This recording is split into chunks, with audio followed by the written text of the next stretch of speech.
This audiobook is rated PG-12A due to slightly explicit content. Take care. Any historical inaccuracies should just be accepted. 29th of November, 1070.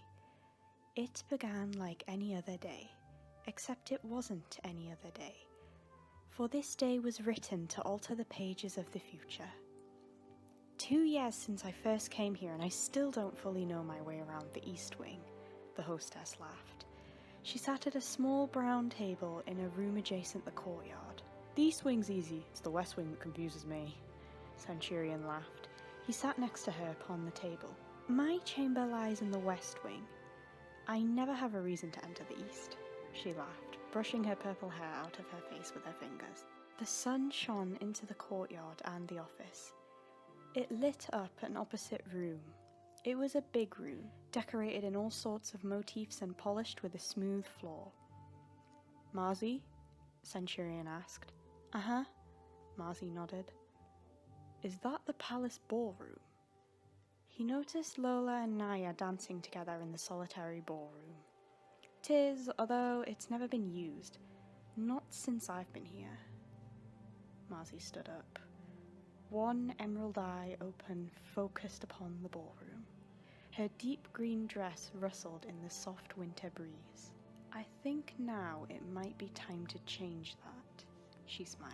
Splendid idea, Aaron chimed in as he entered the courtyard. Oh, I'd love a ball! Fleur exclaimed as she followed Aaron into the courtyard. Whoa, I was only asking Marzi about the ballroom. I wasn't actually suggesting we'll have a ball, Centurion stated. Still, I think it's still the perfect chance to finally use our ballroom in celebration of the growth of our dynasty, Aaron exclaimed. Marzi, do you think you could organize a ball next week perchance?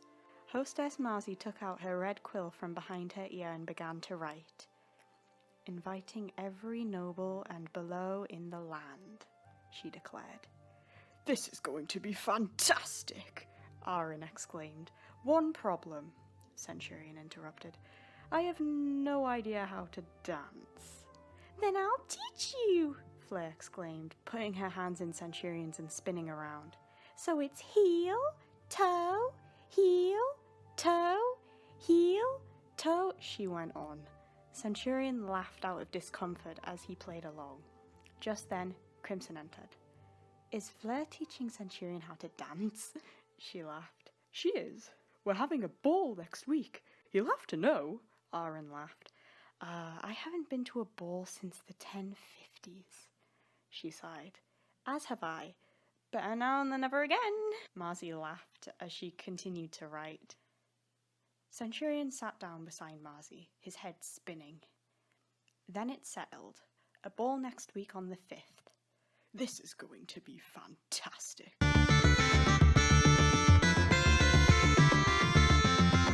5th of December, 1070. The day of the ball. The day many a lords and ladies across the land gathered under the same roof. 100 conversations blanketed by the soft secular music and dancing shoes upon the polished stone floor. The sound of cups praising together with every toast, and the smell of vineyards across the multicoloured ballroom topped in floral decor. It was like a painting. Sergeant Centurion stood at the entrance, announcing everyone's name as they entered. Aaron stood with Crimson at the drinks table. Where is Fleur? I'm terribly tired of just standing still, he asked. Well, find someone else to dance with. With that, Aaron took Crimson in his arms and smiled. Crimson laughed. Not me! Then and there, a young man with short blonde hair, a beret, and a thin black moustache entered. Announcing Prince Fernando, Centurion announced. Fleur's eyes lit in surprise to the arrival of an old friend. Fernando? She called. Could it be Fleur? He asked. It has been almost 15 years since I have seen you. May I have this dance? With that, the two got into positions. Aaron frowned out of jealousy. Announcing, Prince Leonardo, Centurion announced from afar. You can just call me Leo. I'm Fernando's nephew, he said, his voice young and sweet. Announcing, Prince Leo. Marcy winked at the small prince. The small prince giggled. "Are you Centurion?" he asked. "Yeah, you know me?" Centurion asked. "I've heard so much about you since you first came to New Equivalus. You're my absolute idol. I even styled my hair like yours for the occasion." He patted his head, which was topped with brown hair in a style similar to Centurion's. Centurion laughed. Leo looked around the room to see Fernando dancing with Fleur. He waved farewell to Centurion and proceeded toward the dance floor. "Hey Fleur, care to dance?" he asked confidently. Fleur took no notice of him, continuing to dance with Fernando. "My stupid uncle! He always forgets about me," he sighed. He stood back against the drinks table until he noticed Crimson. "Care to dance?" he asked shyly. "I don't dance, nor do I know how," Crimson laughed. "But I do," Lola called, reaching out her hand to Leo. Leo gasped in excitement, running back toward the dance floor. "I've got my eye on that Fernando and that little boy Leo," Aaron said sternly as he approached Crimson. Back up front, a couple more guests were welcomed. No interaction too strange. All until a lady dressed in pink with hair hiding its fires in a high triple bun entered. She greeted Centurion seductively.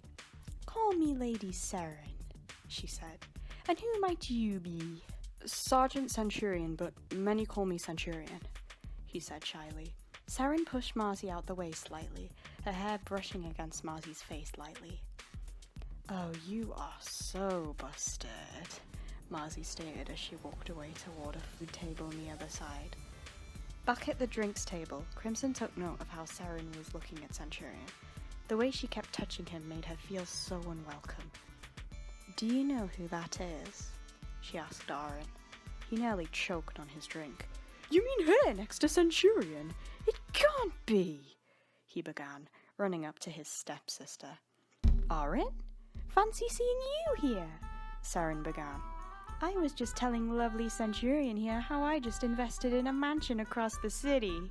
No big deal." "Across the city? I mean, that's fantastic, but I didn't know you would ever come here," Aaron stated. "Where did you even get the money for the mansion and this attire?" "Investment, dear stepbrother. Investment." Centurion began to take notice of this conversation. This took his attention off the next few guests that entered. Nobody too eccentric, all except for one. A man dressed in all black, his face concealed in shadowed abyss. None of the guests or hosts noticed his sinister disposition. A rusted spoon ready to stir chaos. "Care to dance?" His menacing voice whispered in Crimson's ear as he suddenly maneuvered next to her. "No, thank you, sir," she laughed, slowly turning away. Angered, the man clutched her left hand tightly. "No is no option," his dark whisper called. Crimson paused in fear. All right, it's a dance," she said quickly, swiftly shifting close to him. The next dance had begun, and it was nothing but blood, sweat, and tears. Aaron looked toward Crimson. He took note of the man in black. "What's that lunatic doing?" he asked. "Who even let him in?" Centurion asked. "I definitely don't trust that bloke, with the way he's dressed and everything. It's a fourth person I'm keeping my eye on," Aaron sighed. Though the dance was long, it came to a bitter end. Naya, Lola, and Leo's circle came to a stop. Fernando, Fleur, and all the other dancers finally stopped to catch a breath. Crimson could finally rest her left foot. Unfortunately, she did so at the wrong time. "Ouch!" the man dressed in black called. "I'm sorry, I didn't mean to step on your foot," she called in fear. "You fool!" he called again. "How dare you speak to her that way?" Aaron barged in. The man in black grinned, taking notice of his attention around the room. The room went speechless. The temperature rose in fear. Hostess Marcy took out her quill from behind her ear and held it tight. Alas, this event is officially over.